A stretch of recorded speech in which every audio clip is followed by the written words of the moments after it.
Hi guys, it's Chris at Cork and Crown back with some more cider to try, except it's two ciders to try today.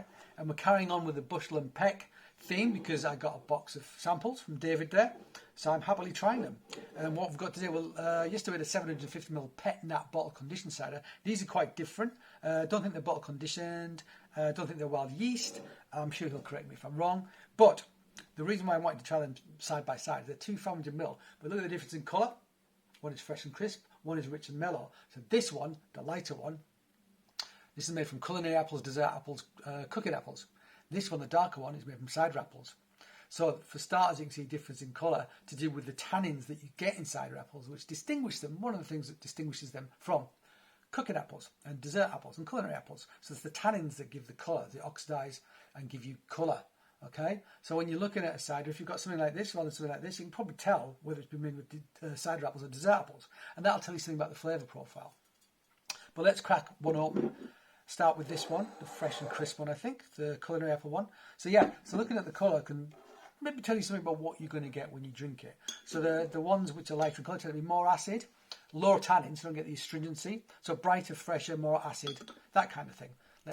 And certainly if this is called fresh and crisp, that suggests that that's the case with this as well. So I don't think these are bottle conditioned. I think they're force carbonated. I don't think he filters. I think he just lets it drop bright. I think that's what he said. But anyway, there you go. It is very bright and has a gentle carbonation. I heard it when I opened it. There you go. So there you go. Nice bubbles in that, so you can see. So that is it's actually a very pretty gold colour. That actually, I have to say, it is a very nice gold colour. Nice looking thing. But looking at that, I would think, okay, I think I'm going to get something which is bolder and more acidic, less structure, and less of the tannin. You know, some brighter, crisper, fresher. That's what we'll assume looking at the colour. So let's give it a sniff. Actually, before we do that, what's the ABV? Let's check on that. 6% and 6%. So they both have about the same amount of sugar in, assuming they both ferment into dry. Don't know if they have. We're going to find out in a second, aren't we? Let me smell it. So yeah, so it's got that brighter, slightly more malic, lemony, citric character to it, I would say. Yeah, it smells more like the apple you would get if you went to the supermarket and cut it open. You know, the kind of fresh thing. But actually not a green Granny Smith, I wouldn't say. It's got a slightly rounder, creamier smell to it than that. You know, I'm thinking more like a red apple. Maybe like a Braeburn or something like that, perhaps. That kind of thing. But it's not an unpleasant nose. It smells like it's going to be sweet as well. There's a sort of a light honeyed character in the background on this as well. Almost, actually I want to go like pineapple. It's like pineapple element to this, I want to say, actually. Yeah, okay, let's go.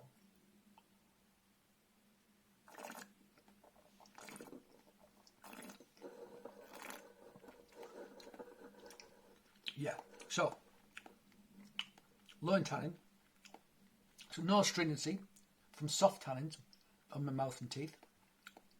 No leatheriness in the back from the hard tannins that you would get. What you get in the middle of your mouth is loads of fresh fruit. Lots of fresh, bright fruit is what you get. And I have to say that it's not overcarbonated, which is a good thing, because it can be too fizzy sometimes. That masks flavour, as I've said many times before. Don't like overcarbonation. But there is a kind of like a ripe, rich, round, sort of almost creamy element to this, very subtly.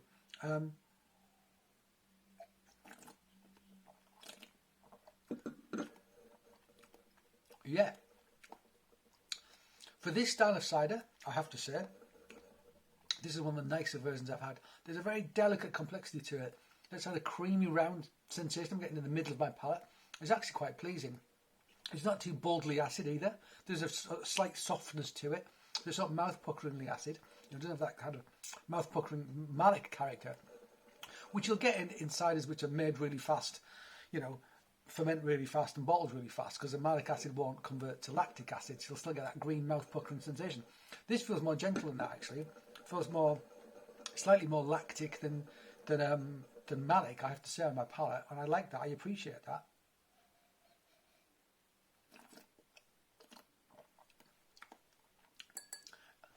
That's actually not bad. It's actually not bad, I have to say. Of all of the ciders I've had in this style, this one is up there, actually. I like it. So it's almost like a slight Venus quality to it. Feels quite nice on the palate. It's pretty cold. I think when it warms up, it's going to bring even more to the party. The fact it's not overcarbonated is brilliant, wonderful. Okay, yeah, I'm pleasantly surprised with that. It's actually pretty. On a really hot day, I could quaff that. Absolutely, I really could. Now, because I've only got one glass here, I'm going to have to neck this to open the next one. Damn it.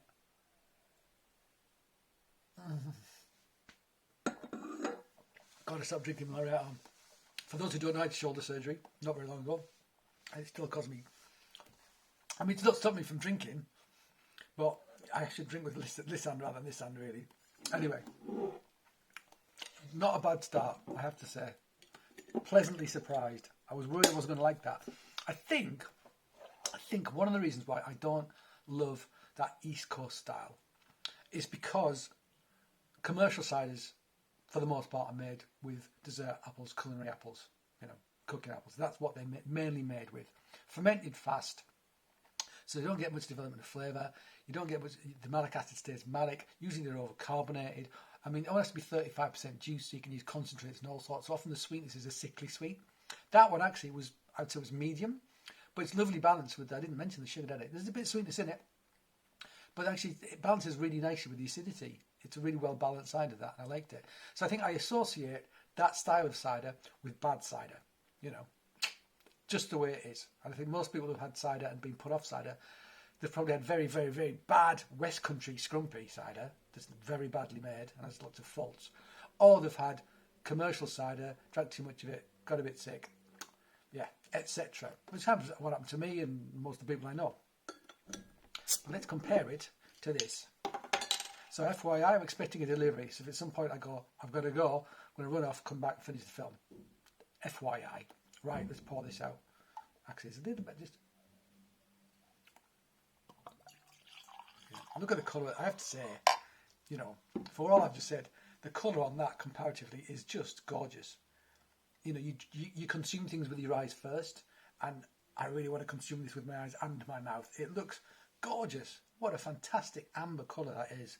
So just from the oxidisation of the tannins, it gives it that colour. So if you've got a more tannic apple, you're going to get more colour. It's just the way it is.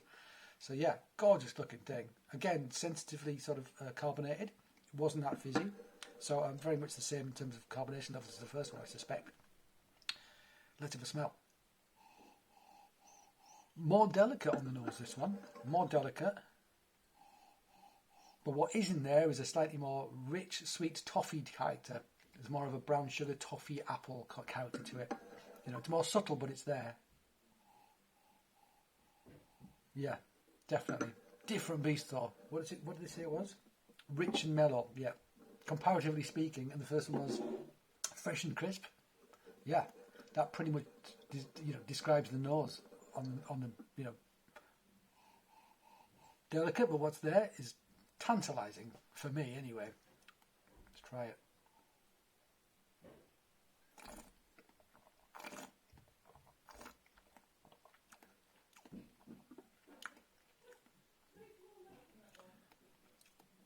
I'm receiving a delivery. I'll be back momentarily. I'm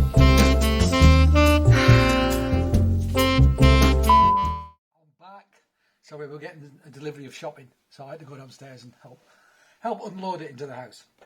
So where was I? I was talking about this Bushel and Peck cider apple 500ml rich and mellow, wasn't I? Yes, you were, Chris. Thanks for reminding me. So yeah, it is rich and mellow. I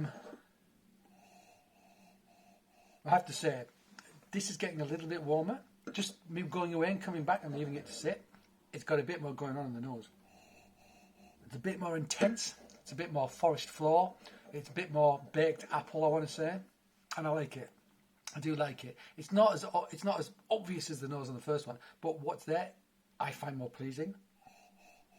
Yeah, the nose is improving. It really is as it sits. I'm going to retry the other one as well, just to be fair.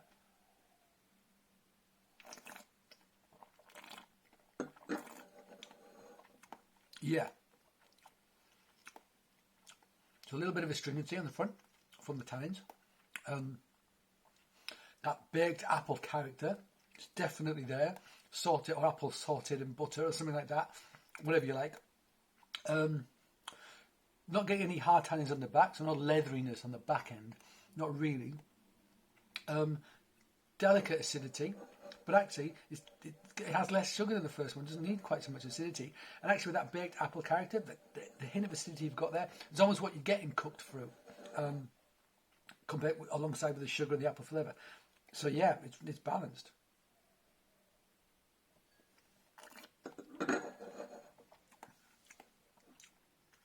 Yeah. Different beasts. Totally different beasts. Both solid examples of what they are, though, I have to say. They're both really solid examples of what they are. Almost like a Calvados element on the nose as well with that. I've just got a hint of it then. So yeah, you know what? Solid. Bushel and Peck. David is doing some solid stuff, I have to say. Yeah, and this one has got, it's almost like, actually it's almost a nutty character as well, but it's got that pineapple thing.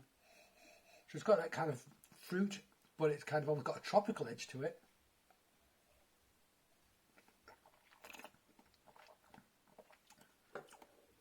Maybe a hair more sugar, but more acidity. Yeah. Bit more mineralness.